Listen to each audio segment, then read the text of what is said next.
Hey everyone, I'm Scott Stokely and I'm here in Ozark, Missouri at the Ozark Disc Golf Course right behind me here, and I'm with Andrew Presnell, Discraft sponsor player. Hello.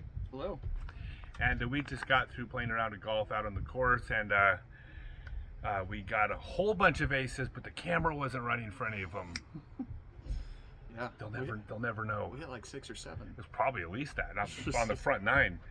Hey, I wanted to have a conversation with Andrew because y'all know that I'm fascinated with understanding how winners win.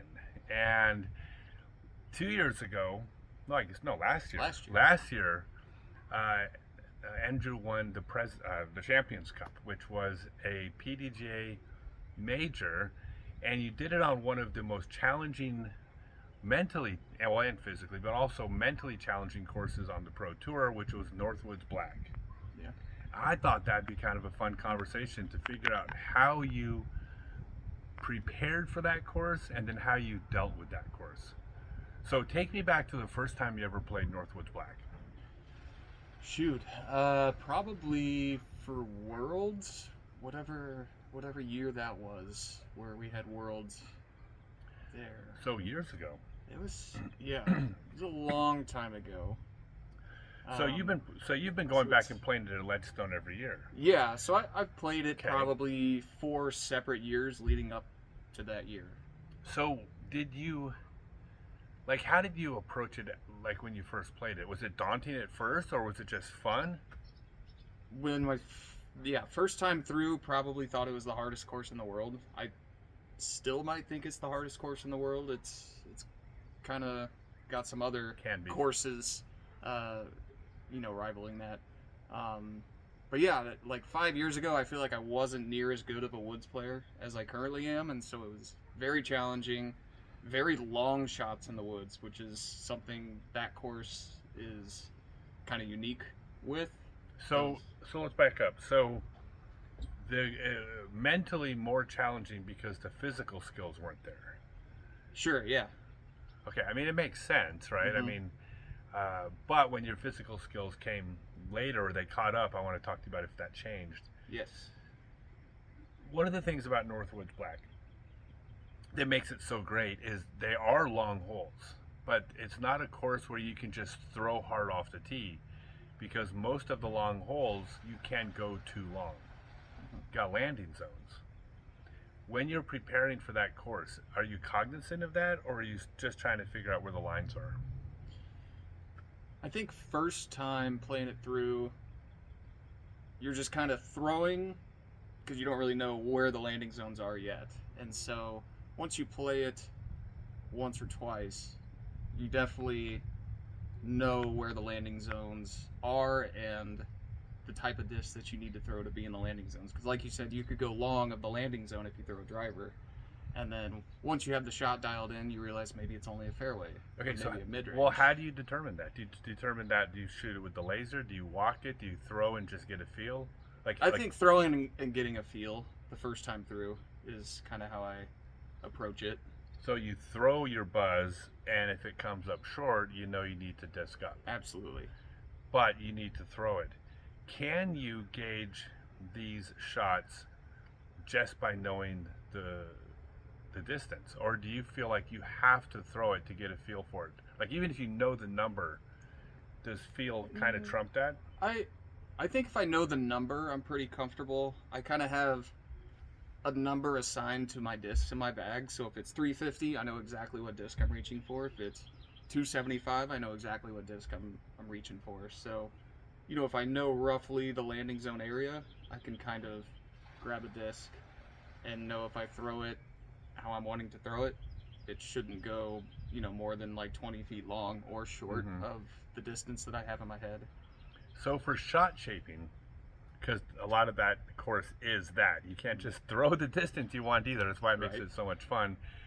Do you look for the disc that's going to give you the flight you want, and then try to find do you look for disc characteristics first, or do you start with distance first and then find a disc that flies the way you want to within that distance Probably the range? disc characteristics. If I need a big turnover backhand going from left to right, I have probably 3 discs in my bag that I'm Which comfortable with. ones? By the So- way, you can go and Yeah, so you can pitch your discs in your company as much as you want. Yeah, I have a Buzz SS that's kind of like a 300-foot range for that left to right shot. I have like a Flippy Onyx that's good for like 375 for that shot, and then I have like Flippy Force or a Flippy Nuke for anything like 400 or more. You have a Flippy Force? I do. Like Very old, 5 years old? very older. I'm I- rolling it now. It's So I've been throwing the Force for the past like 3 years. I love the Force. I was Mhm. talking about that earlier. I've never gotten one beat up yeah. enough to turn. I so- was rolling it in Portland this last weekend a little bit. For real? Okay. Yeah, it's that flippy. Okay. Well then, I wasn't aware that you could do that with a Force, but apparently you can. So you're gauging the distance on the holes. When you're looking at the holes, do you consider which side of the fairway, like both sides of the fairway are errant throws? Mm-hmm.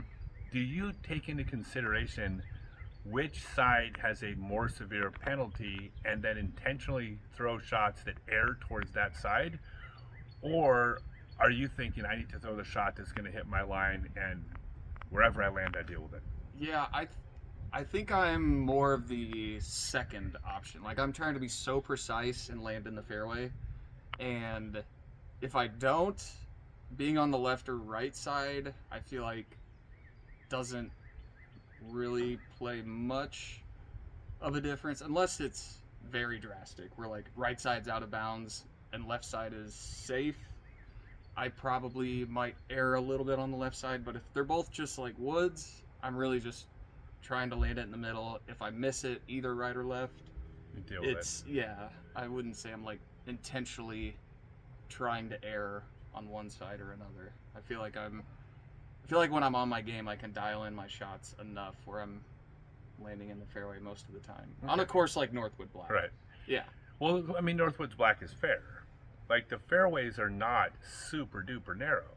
Mm-hmm. That's one thing that makes it nice. It's not just lucky, hit the gap, miss the gap, but if you miss it by enough, you hit another gap. They're good fairways. Yes. So when you do throw in the woods, because if you're playing really well at Northwoods Black, at the highest level, you're still in the woods quite a few times. Mhm. When do you decide when you're pitching out or when you're going for the hero shot? Is it mathematical or is it feel? So on a lot of podcasts that I did right after my win, a lot of them brought up you didn't have anything worse than a single bogey. I think there were 2 people in the entire field that only had a bogey or better. So I never double bogeyed or worse the entire 4 rounds of Northwood Black, and they asked how I did that, and I said never once did I try to make a hero shot. Really? Yeah, if I was So you were comfortable pitching out, Mhm. hitting but now when you're pitching out, are you thinking pitch out and now I'm going to make this amazing shot for par? I mean, I know every hole's different, but Sure. or are you thinking I'm pitching out, I accept my bogey, and if I happen to get a par, whoopee? Yeah, if you think like hole 12 Northwood Black, maybe the hardest hole in the entire world. One of them. Mm-hmm. And I'm not trying to birdie that hole. And I know most people in the field, maybe half, are going to bogey it. And so if I have a bad shot and I need to pitch out, in my head I'm thinking, well, that's still what half the field is going to get. And I can start playing the hole for bogey. And so, yeah, I just really just tried to avoid making the hero shot and screwing it up and making it worse. Okay, so you're kind of playing defense. Yeah. Now, I want to talk about that some more because there's something that I've thought a lot about on the Pro Tour, which is I think most of the players on the Pro Tour would have a higher rating, meaning they average better scores if they played more conservative. Mm-hmm. So I think at first glance, everyone's playing mathematically wrong because they're scoring lower than they're playing it too aggressive and they're averaging a lower score. However, they're not actually playing wrong because when you play more aggressive, you average worse, but you have a larger variance of hot rounds and bad rounds. Now, when you're on the Pro Tour and you have 100 high-level players all playing too aggressive, mathematically you're going to get a few players who do in fact have that high variance, give them a hot day, which means you kind of have to play too aggressive to win, in a sense, right? Yeah. You know, maybe not Gann and Paul, Ricky. Like, there's a few players that could probably play within their game conservative and still win.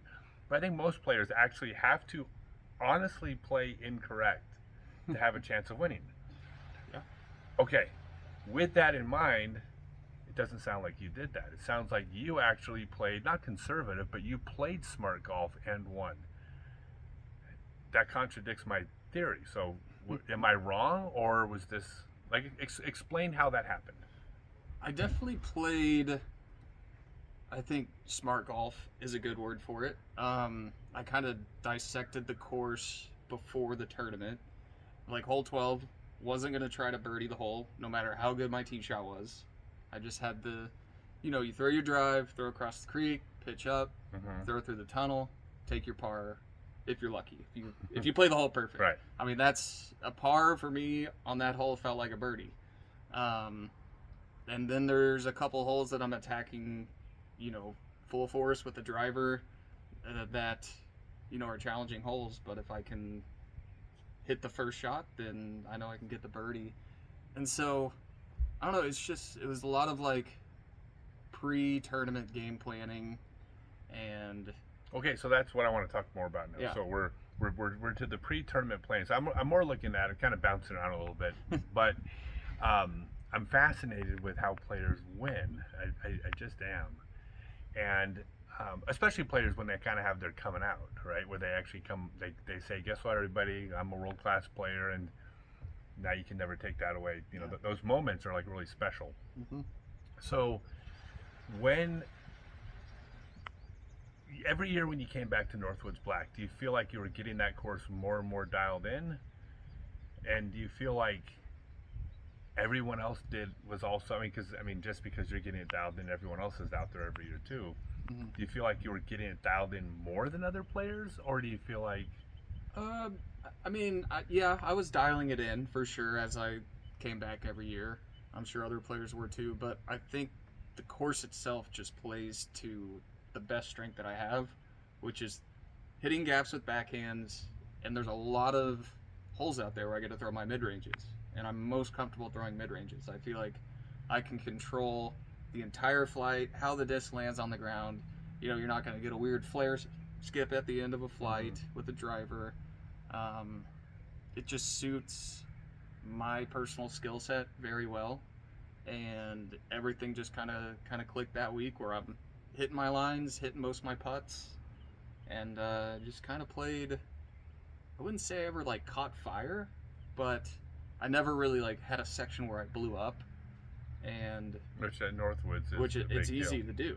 Well, let's go back now. Let's go to the Champions Cup. So leading into that tournament, did you feel different going into that? Like, I got a real chance here. No. It just felt like another tournament. Honestly, it felt like another tournament. I played pretty poorly at all the majors the year before, and with that being the first one, I was just like, man, I just want to play good at a major, and so that was the main goal. I just wanted to play good at a major, and see what happened. Okay, so you didn't have high expectations. I mean, I'm sure you're always expecting to win, or I shouldn't assume. Do you go into every tournament expecting to win? Expecting to win? No. Look, I'm not saying if you're in Vegas and you had to bet your house on winning every week, but I'm saying that as a professional athlete, most professional athletes have confidence that outpaces realistic expectations. Yeah. So do you go in thinking every time I got a shot this week? Yes. I'll say expecting to win, no. Trying my hardest to win and thinking I know that I had the capability to win, absolutely. Okay, so you definitely had confidence. You didn't doubt yourself. No. But yeah, confidence. I've put some decent rounds out at Northwood years prior where I'm shooting, handful under par and placing pretty well at the Ledgestone events. Okay. So this tournament, you weren't thinking anything special. And you'll have to refresh my memory. After the first round, you were I was one under par, probably in like 20th place, maybe. that's actually amazing, right? 100 pars in 20th place. It's so much fun. Yeah. So you were in 20th place. Who was leading at that point? Casey White was leading. I think That's he right, shot like a seven 7 or under. an 8. Yeah, he killed it Oh, the yeah. first round. Oh no, Casey. Yeah, he was. And I was tuning in to watch. I was actually tuning in to watch because the Casey story, because that was really. I mean, everyone. He's one of the most universally liked players. Yeah, I mean, everyone for is sure. on tour. Everyone's nice on tour, but everyone loves Casey. So he had the big lead, but you were fourth, fifth card. Yeah, nothing. I'm 6 strokes behind, so Are you still feeling like you can win, or are you already going? Probably- Oh God, I'm already down 6 strokes. there. Yeah, I at that point not feeling like I was in a good position to win. I'll say that. There was a turning point where I knew that I could potentially win the tournament. Okay, we'll get to that because Okay. it's probably not before round 2. No, Okay, so after round 1, did you change your approach to the course? nope. I think I probably threw the exact same disc every hole. It was very windy, and the wind direction was the exact same every single day, and so it was Oh, nice. it was windy. Yeah, it was nice not having to switch up discs based on wind direction. So it was essentially the same exact tee shot all 4 rounds, which is very unique. Okay.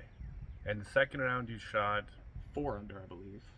that brought you the second That card, brought me chase up card? to probably 3rd or 2nd card. Yeah. Okay. And Actually, that- wait, maybe okay. it was lead card because I was on lead card for the 3rd round, so they had to have brought me up to lead Okay. card. So With a 4 under. maybe tied for 4th, but with the hot round. Yes. Yep. Okay. So now you're on lead card, Mhm. and are you thinking now you got a shot? I mean, are you like I mean, lead card's feeling good, but I think Casey put another scorching second round he had together. a good the first 3 rounds? I think I were all want good. to say he was 11 under, and I was 5 under through 2 rounds. Okay. I But- think that's right. But you weren't that far off second, 'cause I think Casey had a few strokes over Yes, second. yes. But yeah, Casey was lighting it up to start the 3rd round, and so Okay, so now I got a question for you because I suspect you like Casey like everybody. yeah, I like Casey. Are you, when you're like these? I mean, okay, it doesn't matter who's in first place. They're probably a friend of yours. Mm-hmm.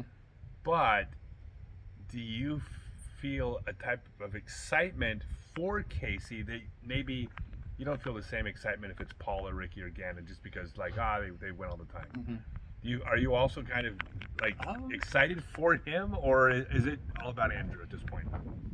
For that tournament, with me being close to the lead, it's probably all about me at that point. Let's Okay. say I'm in like 40th place and I got a good buddy who hadn't won before competing for the win, then it might turn into rooting for him and hoping that they come out with the win.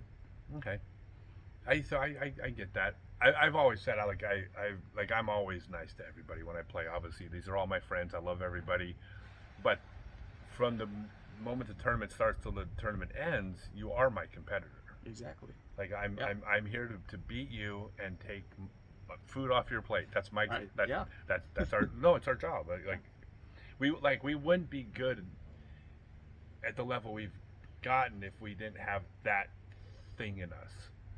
So, yeah, I was just curious though because Casey's so damn likable. Exactly, Maybe people yeah, make an that's- exception for Casey. So after 2 rounds now, are you thinking of changing anything up at this point, or are you like, I just need to do what I did in round 2 yeah. more times? Do what I did in round 2.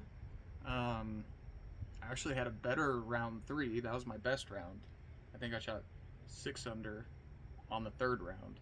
And the moment that I knew I could win the tournament was after hole 14 in the 3rd round. That really daunting par 5. I think I took Hole a par. 13? 14. Hole 14. You got Okay. the cornfield on your right for the second half of the hole. Yes. Okay. Yes. Yes. I believe I took a par, and then my card was like double bogey, triple bogey. And after that hole, I didn't know what the scores were, but I knew that I was close to the lead. And that was my moment where I said, I could freaking win this thing. And that was, so with 3 holes to go, okay, when that hit you, did it mess with you? I guess not, because I think I closed with 4 birdies or something after that, or 3 birdies. Okay. Um, I know. Explain how. yeah, How it's how does that? I mean, look, there's a long history in the game of golf of somebody doing really well until they realize what the score is, and they're like, "Oh wow, I'm now tied for first." Like, yeah. um, so why didn't that happen to you? I think I've been in that position before, not on the major level, but I have at that time almost 100 wins in my career, and so I've been at an A tier where I'm winning with 9 holes to go, and I know it's pressure, and it's pressure I felt before, and so I don't really feel like the moment got to me So because I've just been there before. so just familiarity. Yeah, But and but this is a bigger tournament though. it is, Does that and not? Does that? Okay, you could say, oh, it's just like any other tournament.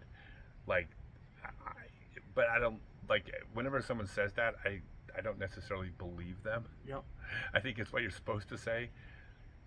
Was it just another tournament to you, or No, it definitely leading into the final day, like most nervous I've ever been going into the final round. Before the round, okay? once the round kicked off, I was shockingly calm, and I think most of that had to do with I never lost the lead, and I never really had to make a push. It was kind of me being, Did you take the lead after round 3? yeah, I had a one-stroke lead. Okay. I thought that Casey. So Casey was. It was the end of the third round where Casey had a couple bad. Yeah, Casey, I think his finger had split open or something, and so Yeah. he kind of dropped off. Okay. So I had the solo lead by 1 stroke going into the final Over day. who? Over Joey Buckets, I believe. Okay. Now, at the time, I mean, Joey's a world class player. Mhm. I see Joey winning world titles, but even by last year, he wasn't Gannon or Ricky as far as No. that. Like we're human, we like Yeah. it. Like the person one stroke behind you, it matters. Like there's something about an aura, you know. I mean, like Paul did that, Kenny did that, Tatar does that. Did it? Did you feel more comfortable, or did it even matter who was behind you? Okay, With how? I guess let me explain. Actually, Sure. let me clarify. Because it's a player like Joey who's maybe going through the same things you're going through, Mhm. as opposed to like someone who's like been there before, where you're like, oh great, I got like because you know Joey's in the same position as you at this point, probably. Yeah, yeah. He'd never been there before, so the pressure was probably high for him as well. Yeah, If it's Rick 1 stroke behind me, Ricky on a final day, that's probably a yes, little bit more scary. yeah, Um, but with how the scores were between the lead card and chase card, I knew in my head if I won my card, I was gonna win the tournament because I think there was like a 5-stroke gap between okay. me, or sorry, between bottom of lead and top of chase, or no, maybe it was me and top of chase. There was like a 5-stroke gap. But unless you shot like And three over, you're yeah, like you're I think it good. was if I shot under par and won my card, I would win the tournament. Fair. Yeah. So you didn't have to have the unknown. Well, I guess it's not really unknown. You can always check the things, but Yeah. there's still something different about someone back there. Like you're with the people playing. hmm Were there moments during the round where your mental game was challenged? Well, if you're familiar with the tournament round, the final round, I had a 20-footer for a birdie, and I just airballed it right into the out of bounds, and so I went from a birdie to a bogey. What hole was this? Hole 5 or 6. I want to say it's 5. What? Real tight Okay. tunnel. There's kind of a big ravine. OB on the right the whole way, and yeah, through it. So I do. I don't specifically remember that. I do remember watching the tournament. So, but it's kind of a blur to me. 48 years later. So what was the situation before that hole? hmm Like that bogey. Where were you after the bogey? After the bogey, I still had a 2-stroke lead. But you would have had a four. But I would have had a 4-stroke lead. I think I was so amped to go down there and take a 4-stroke lead that I just Right. I didn't think about the putt enough, Okay. and just kind of took it for granted. And what went through your head?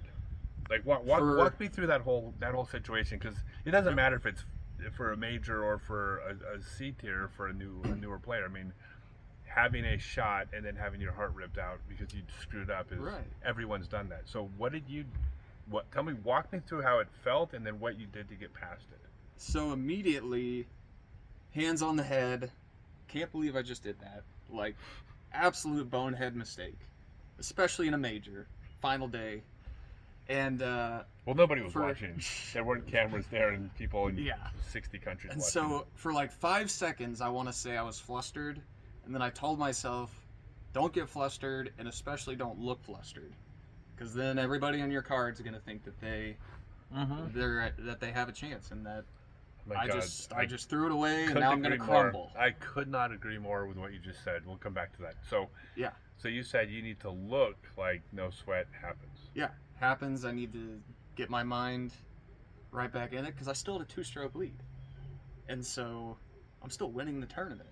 And it's not like I threw away the entire tournament. I threw away 2 strokes. I went from 4-stroke lead to 2-stroke lead, and so I said, "Don't look flustered. You still have the lead. You know, let's keep it going." Because I was playing great up until that putt, and so I said, "We just gotta keep playing great." So I want to touch on that because I've had so many tournaments over the years. Back when I was younger, and I used to be pretty good back when I was back decades ago. But I've had so many tournaments where I had players who were excited to be beating me, and then something like that would happen, and they would still be in the lead, and I would watch them. It gave me this boost of confidence watching their, like, how disheartened they felt by it. I wasn't like happy that I'm never happy when people make a bad shot. But when they go, "Oh, I can't believe it. Oh, it's like it's over," and they're like, you're still ahead, Yeah, or we're still tied, or something like that. exactly. So you didn't want to give them that feeling. Exactly. That's a lesson. That's really, really smart. All right. So now, okay. So you pretended it didn't bother you. It bothered me. It bothered you. Okay. But yeah, What did you do something to refocus, to regroup? Like, what did you do? Because you don't get to, like, the game goes on. You need to step up and play the next hole. yeah. I don't know if I really did anything specific. I think I got a par on the next hole, and it's a pretty difficult hole. So I think that kind of calmed me back down and said, "Okay, we're still here. We're still playing." And it just was the same game plan after that. I think once I got a par on the next hole, calmed me back down. I wasn't gonna, blow up all of a sudden. Did you forget about the bogey, or was it always kind of lingering until you realized you'd won? Was it always kind of in your head? I want to say I forgot about it. I know, like, afterwards, I said if I would have lost by 1, that shot would haunt me forever. But I'm glad that I can sleep and not think about that shot. So. All right. So now you're going down the stretch. A few holes to go. What were you? You had a lead with a few holes to go. I had a 2-stroke lead with 3 to go, and Nicholas Antela threw a really good shot on that picturesque downhill hole, and I threw an okay shot. We both birdied that hole, and so it's just 2 strokes with 2 to go, and Nicholas hits the first tree and kind of kicks off to the right to the junk, and so I'm thinking in my mind he's getting a par at best, and I knew if I put it close and got a birdie, that it's over. It's not over, but it would be very, very hard to blow it. We'll say that. But yeah, I threw my drive. I was so locked in because I knew it. Just like everything that I worked for basically came down to this one shot. And so, Well, but wait a second. That's unnerving though. That, like, what you're describing is everything I worked for comes down to this one shot is usually what people will attribute their choking to or their mistakes to. So I think it was more Why exciting. why for did that? me. So Just because it was exciting, but that didn't the magnitude of the moment didn't make it worse for you.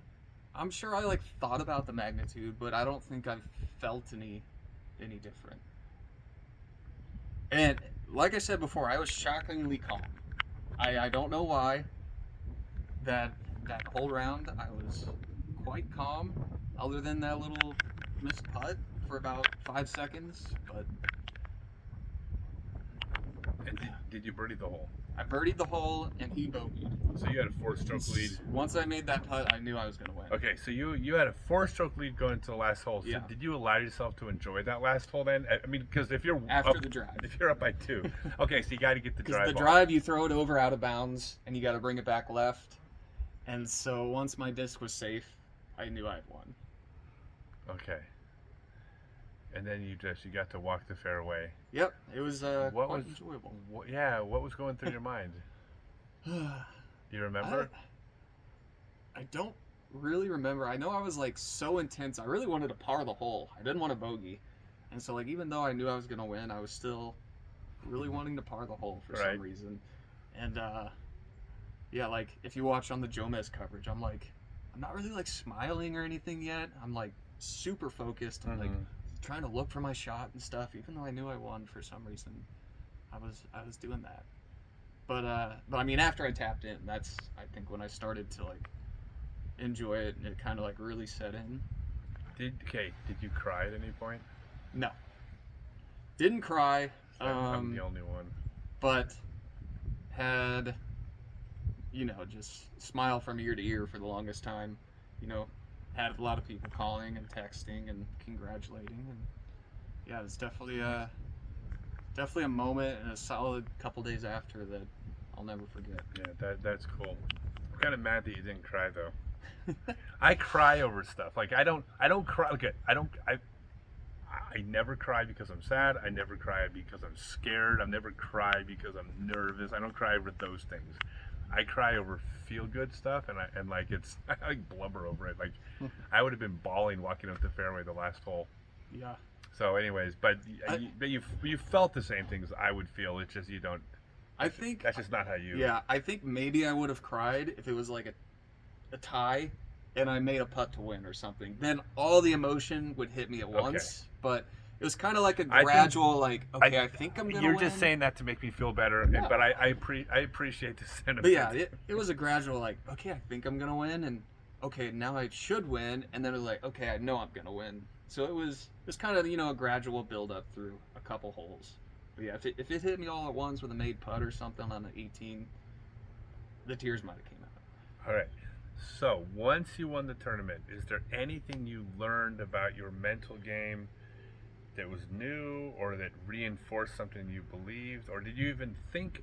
Did you consciously think about your mental game moving forward after this because of the win, or was it just business as usual?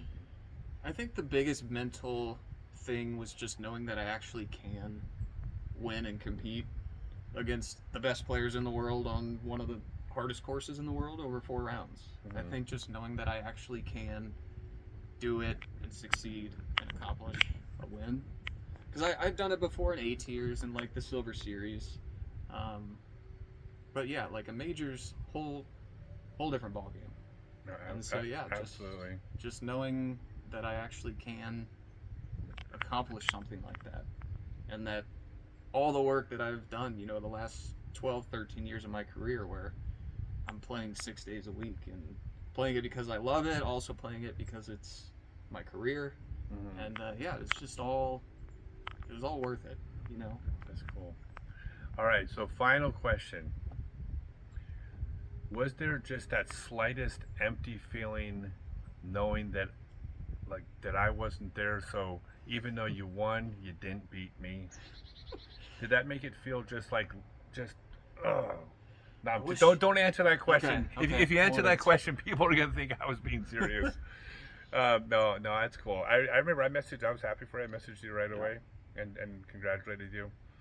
I really appreciate you taking the time. This is really great. I love hearing everybody's different mental journey, because I'm a big believer in like physics and mechanics kind of being more universal. Mm-hmm.